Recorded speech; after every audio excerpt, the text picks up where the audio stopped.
রাধে রাধে। গোপুসোনার চ্যানেলে অনেক দিন পরে একটা নতুন ভিডিও। দিনটা হলো অক্ষয় তৃতীয়া। অক্ষয় তৃতীয়ার দিনটা কিভাবে গোপুসোনা কাটালো তার পরিবারের সাথে, সেটাই তোমাদের সাথে ছোট্ট করে শেয়ার করব। সকালবেলায় যেহেতু চন্দনযাত্রা শুরু, 21 দিনব্যাপী চন্দনযাত্রা চলবে, তারই প্রস্তুতি চলছে। গুঁড়ো চন্দন, অগুরু, গোলাপ জল, কর্পূর গোড়ানো, চন্দন খানিকটা বেটেও নিয়েছিলাম, দিয়ে চন্দনের একটা পেস্ট আর একদিকে চন্দনের লাড্ডু তৈরি করে নিয়েছি। আর এদিকে সকালবেলা গঙ্গা স্নানে গেছিলাম, তাই সেখান থেকেই জল আনা হয়েছে। সেই জলে একটু কর্পূর আর গোলাপ জল মিশিয়ে প্রথমেই প্রভুদের স্নান করিয়ে নিচ্ছি সকালবেলা, গোপুসোনা, রাধিকা সুন্দরী সবাইকে। সেই পেস্ট আর লাড্ডু, কারণ চন্দনের লাড্ডুগুলো গোবিন্দর চরণে তুলসী পাতা সহযোগে অর্পণ করা হবে। আর গোপুসোনাদের জন্য দই, বেসন, কর্পূর, গোলাপ জল এই দিয়ে একটা পেস্ট বানিয়ে সুন্দর করে মাখিয়ে তারপরে স্নান সেবা দেব। প্রচণ্ড গরম পড়ে গেছে, ওদেরও তো গরম থেকে একটু ঠান্ডার দরকার, সেই উদ্দেশ্যেই এই চন্দনযাত্রা হয় 21 দিন ব্যাপী। আর আজকেই শুরু হয় আমাদের যে রথযাত্রায় জগন্নাথ, বলরাম, সুভদ্রা রথে চড়েন, সেই জগন্নাথের রথ তৈরির কাজ।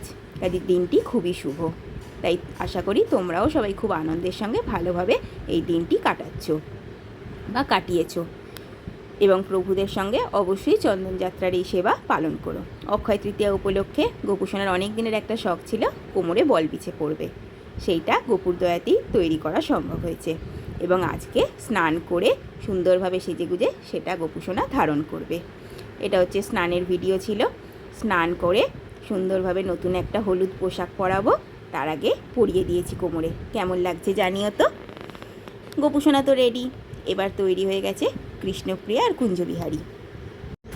দেখো কেমন লাগছে, ওদেরকেও হলুদ পোশাক পরিয়েছিলাম, সুন্দরভাবে সকালবেলা সাজিয়ে গুজিয়ে দিয়েছি। তারপরে ফুল, চন্দন দিয়ে, ধূপ দ্বীপ দিয়ে আরতি করে নিচ্ছি। সমস্ত প্রভুদের আজকে একটু সুগন্ধি ফুল দিয়েছিলাম, যেহেতু চন্দনযাত্রা, তার সঙ্গে প্রচণ্ড গরম, তাই রাধারানীর মস্তকে চন্দনের লেপ লাগিয়েছি। আর গোবিন্দর তো সারা অঙ্গেই আমরা লাগাতে পারি, কিন্তু আমি সবাইকে আর লাগাইনি, সবাইকেই কপালে লাগিয়ে দিয়েছিলাম। আর চন্দনের লেপ লাগিয়ে ওদেরকে স্নান করিয়ে দিয়েছি। সোমবার, তাই ভোলেনাথেরও পুজো ছিল, সেটাও ছোট্ট করে তোমাদের সাথে শেয়ার করলাম। ছোট্ট গরু দুটো কী সুন্দর না, সামনেই যে নববর্ষের মেলা গেল ওখান থেকেই আনা হয়েছে। কি সুন্দর লাগছে, রাধা মাধবের কাছে বসে আছে। আর কেমন লাগছে আমার দুই সখাসখীকে তোমরা কিন্তু অবশ্যই জানিও। চরণে চন্দনের লাড্ডু তুলসী পাতা সহযোগে অর্পণ করেছি, তোমরাও কিন্তু এটা করো। 21 দিন ব্যাপী চন্দনযাত্রা খুব আনন্দের সঙ্গে তোমরা পালন করো। অবশ্যই গোপুসোনা, রাধা কৃষ্ণ যার বাড়িতে যে আছে তার সঙ্গেই এই নিয়মটা পালন করো। সেই লাড্ডু একই গোপুসোনারও চরণে অর্পণ করেছি। আর এই দিনেই আমাদের বাঁকি বিহারীজির চরণ দর্শন করানো হয়।